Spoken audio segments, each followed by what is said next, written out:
Welcome to Let's Talk About It, where the world listens in. It's also your place where your opinion matters. Welcome to Let's Talk About It, where the world listens in. This is your reality radio program. Hi, I'm your host, David Spencer. Along with me, my new host for today is Dee. Dee's going to join me, and we're going to be asking some questions about someone that we both know called Living the Dream. We want to know what it takes to live a dream. In a minute, we're going to introduce him, but let me just say this about Let's Talk About It. We talk about a lot of things, but one thing we do avoid is politics and religion. Too controversial. Let's Talk About It talks mostly about relationships with people, whether it be on their job, in their family lives, or just mates. So without further ado, I'm going to introduce Frank. How you doing, Frank? Great. Frank, I'm going to start with the first question, and then Dee, you just jump in when you hear a question you want to talk about. I call this living the dream, Frank, and I've been impressed with how you have lived out this part of your life. I met you for the first time over this weekend. Oh, by the way, my audience out there in the universe, I'm on travel this week, so this is a remote, impromptu recording. You've been retired for how long now? 14 years. God. And you live in that dream ever since, right? Ever since I retired, I've been living the dream. Okay, because everybody wants to get to the point where they work and be able to retire at an age where they can enjoy the fruits of their labor. 14 years is a long time to enjoy that labor. Now, you worked how long before you reached to this point? 36 years. 36 years, correct. And some people have to actually work harder than that. I mean, longer than that. Someone worked 40, 45 because they said, I can't retire right now because I need the money. But you're living your dream as it is. You said, I had enough. I've had a great career. 36 years, I'm kicking it. Well, I would like to ask, Frank, is you haven't retired because you're still doing things. You're still active. You're still working, right? Correct. So you haven't retired. It's that everything is at your pace. It's at my pace. Mm-hmm. I guess I call it, doing it your way. A second career. Okay. In my youth, and I say in my youth, and of course all this is the evolution. Mm-hmm. You go through life and you do things and you pick up a passion as you go through life. I was very fortunate in my life to have, I call it great parents. My father allowed me the opportunity to explore with no interference. Okay. I had a desire, I think it's got to be within your heart, a desire to do more than what the average kid would want to do. Exactly. I found a hobby that I really enjoyed. It was woodwork. Okay. And my father facilitated that. He would get whatever I need. My uncles would buy whatever I need. I currently have a saw that you couldn't use today with today's technology. It'll blow all the fuses you have in your house. And so I went through that process. Fortunately for me, I think added to my development was the opportunity to play sports. Okay. I played sports in my life. And it gives you a particular discipline that you can't get anywhere else. You have to put in effort to achieve. And you look for recognition from your peers, your parents. Mm-hmm. And again, I'd say parents. I keep going back to parents. That's important. Your self-confidence is born through your parents when you're a little child. Mm-hmm. If they pat you on the back, did good, you keep doing good. You know, my father was a hands-on person. I did most of the stuff I had to do as a young man with my father. I mean, that to me was important. My father provided the guidance. My mother provided the love and nurturing. I'll put it that way. She provided the nurturing. And these are your influences from your childhood, right? Correct. Which brought you to the point where you have learned a few things, but really understand what they were trying to teach you to get you to this point of living this dream. Correct. Please go on. Correct. Well, it's again, like I said, it's evolution.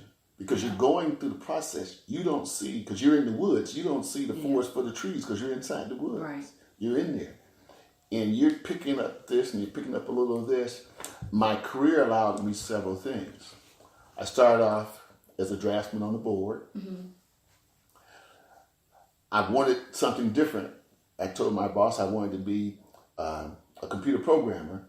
Okay. But during that particular time in my life, we people of color weren't allowed to go into these different professions. Exactly. So, but he had enough confidence in me to say, tell you what, I'll take care of that. He convinced me that he would do what he needed to do to get me there. Mm-hmm. He did. I went to Case, which now is called Case and Western Reserve in Cleveland, Ohio. Mm-hmm. And I learned Fortran and Cobalt. At that time, GM was making Army tanks.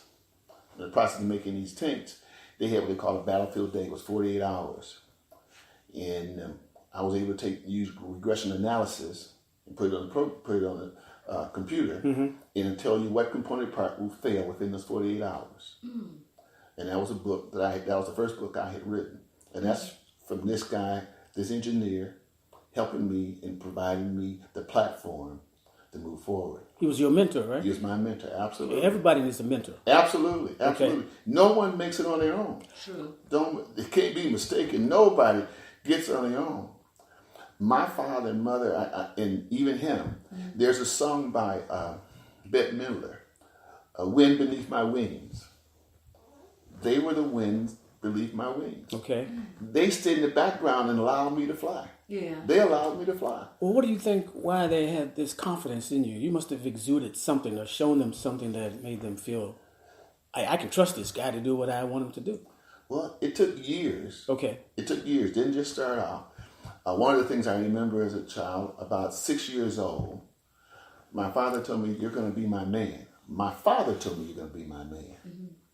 My father worked at the steel mill, and he would get up, go to work, and they had those odd hours. Sometimes he'd work from 3 to 11, and then 11 to 7 in the mornings. Well, he had a time period that my mother would fix breakfast and or dinner. He would make a decision to have one of my brothers or myself come and sit with him and eat, which is one at a time. He didn't do it as a group. It was one at a time. Mm-hmm. So you had that undivided attention for him to sit there. He told you what he wanted to do and what he expected. Parents today refuse to have expectations of their kids and then voice those expectations. Exactly. I agree. I definitely agree. Now remember, I said he worked at the steel mill. Right. The first thing he told me, you will never work at the steel mill. Mm-hmm. That's not one of your options. He wanted something better for you. He wanted something better That's for good. him. He came to every parent-teacher meeting there was. When I played basketball in high school, he came to every practice, just about. He came to every game. He sit and talked to the coach. You think that young fella ball is something with his father? Mm-hmm. My father was in the same ball game, just different because you didn't have the platform, the media, to provide you the stuff that you have today. Speaking of which, right. You know, today's athletes, it's always about their mother. It's never about their father. But in your case, it's always been different. Right. Do you think that if some of these athletes that make millions of dollars had the same father image that you had, we would have different kind of leaders from these athletes? I'm just throwing it out there to see what you think. Absolutely. Yeah. Okay. Absolutely. Okay. As a child growing up, again, I said this is an evolution because as I was going through the process, I thought my father was in the way. For real, huh? I thought he was in the way because he was always there. He was always there. Right. Now, why would you want to, every time you look around, see, now you have to deal with your peer group. And your peer group, there's two different things going on with your peer group to what you had said earlier. With your peer group, you can have either the other kids envying you and you're going to get teased. Right. Or, you just think your father's overbearing. I got recruited to play basketball, and the guys would come over to the high school, the local high school, the local colleges. They'd come to pick me up. But guess what? My father would be there. Yeah. He'd take off work to be there. He says, it's important.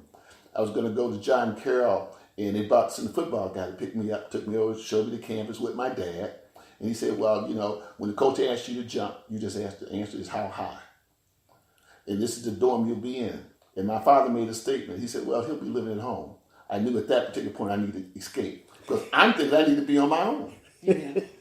But you didn't rebel, though. No. But see, some male, they figure they need to have their own, do their own, and they're going to rebel against, and some of them don't have the fathers to be there like your father was. Right. So that influence was how you got to be where. We're going to talk about that, what that dreams is. Sure. It's almost like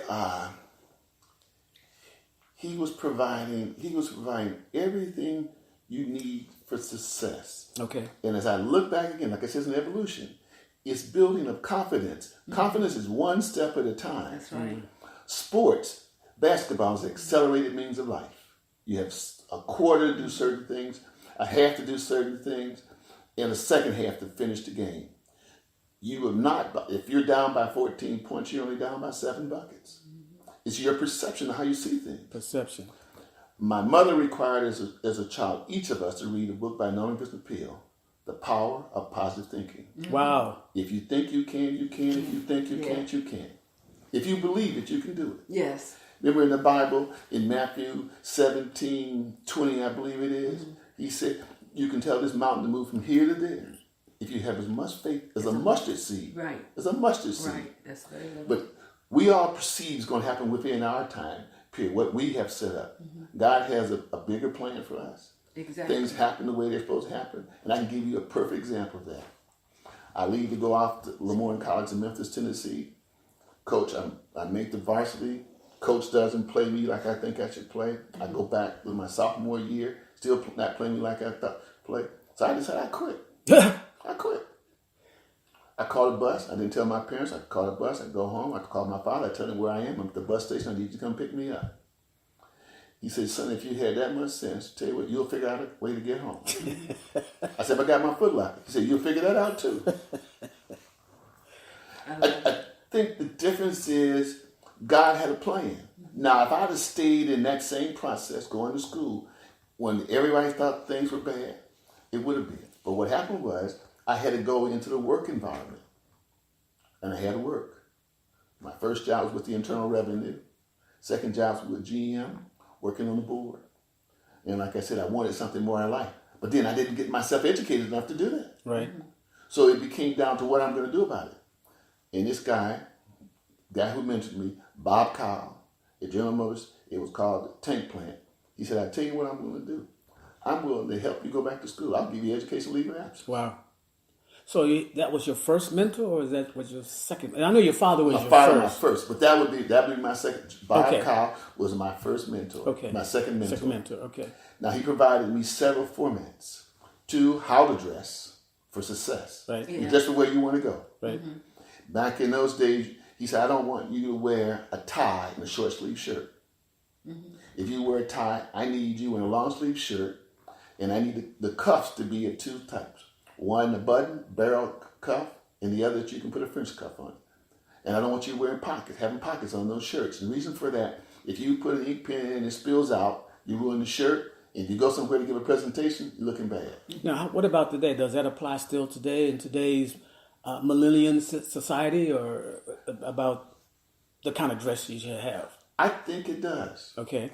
I have a problem with today's dress. Okay. The reason for it, I say that, is because when you dress for success, you prepare the night before you go to work. Exactly. So that means you're prepared for whatever may happen. When I was working, I didn't ask my wife to do my shirts. I'd lay my suit out on a valet in shirt.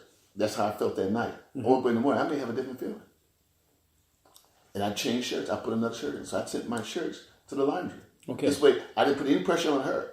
It's on me. Right. You know, my mother used to say, the man in the mirror. If it's going to be, it's up to me. I have to be the man in the mirror.